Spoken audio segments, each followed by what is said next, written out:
Halo semuanya, hari ini saya dan teman-teman saya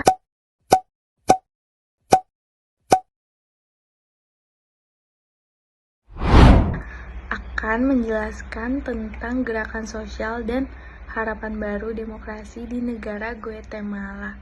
Jadi, Guatemala saat ini dikategorikan sebagai partly free oleh Freedom House.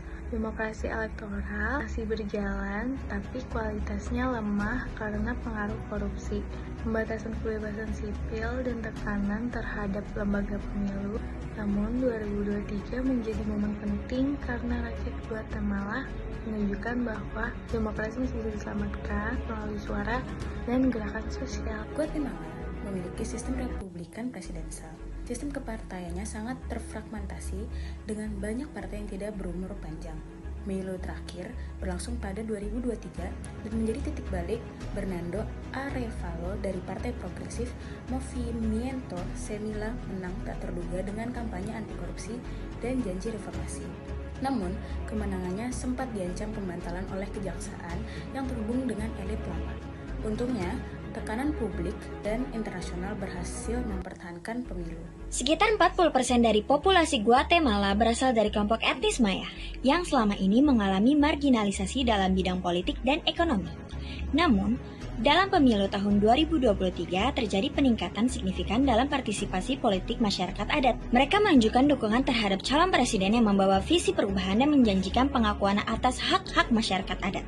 Selain itu, gerakan sosial memainkan peran penting dalam proses demokratisasi. Salah satu contohnya adalah proses anti korupsi yang terjadi pada tahun 2021. Gerakan ini menjadi awal dari peningkatannya kesadaran politik masyarakat.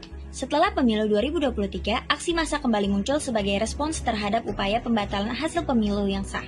Aksi-aksi ini menjadi wujud nyata dari tuntutan rakyat agar demokrasi ditegakkan. Gerakan sosial tersebut tidak hanya berhasil mempertahankan hasil pemilu, tetapi juga memperkuat legitimasi sistem demokrasi di Guatemala. Ini menunjukkan bahwa partisipasi rakyat, khususnya kelompok yang tersingkirkan, memiliki kekuatan nyata dalam mendorong perubahan politik yang lebih inklusif dan adil. Pemilu 2023 di Guatemala adalah contoh nyata bagaimana gerakan sosial bisa menjaga demokrasi dari dalam, bahkan saat institusi negara melemah karena korupsi dan tekanan elit. Meski sistemnya masih rapuh, suara rakyat terbukti mampu mendorong perubahan.